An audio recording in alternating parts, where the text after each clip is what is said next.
بسم اللہ الرحمن الرحیم۔ السلام علیکم۔ بنگلہ دیش کے خلاف T20 سیریز سرفراز احمد کی واپسی کا امکان، کیا واقعی سرفراز احمد کی واپسی ہونے والی ہے؟ جاننے کے لیے اس ویڈیو کو پورا دیکھتے رہیے۔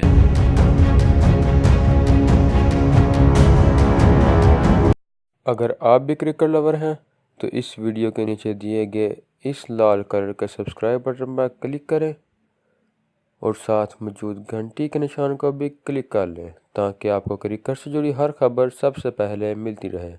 آج صبح لاہور میں چیف سلیکٹر مصباح الحق اور T20 کپتان بابر اعظم کے درمیان ملاقات ہوئی۔ ملاقات میں بنگلہ دیش کے خلاف T20 سیریز کے لیے مشاورت کی گئی۔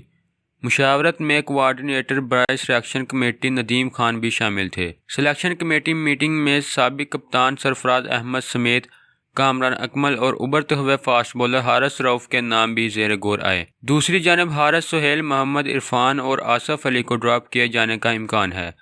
چیف سلیکٹر مصباح الحق کپتان بابر اعظم کے ہمراہ کل دوپہر 2:30 بجے پریس کانفرنس کر کے ٹیم کا اعلان کریں گے۔ تو دوستو، یہ تھی ہماری آج کی ویڈیو۔ آپ کے خیال میں کیا سرفراز احمد کو پاکستانی ٹیم کا حصہ ہونا چاہیے؟ کمنٹ باکس میں اپنی رائے کا اظہار لازمی کریں اور ہمارے چینل کو سبسکرائب کریں تاکہ آپ کو کرکٹ سے جڑی مزید خبریں سب سے پہلے حاصل ہوتی رہیں۔ تو دوستو، ملتے ہیں اپنی اگلی ویڈیو میں۔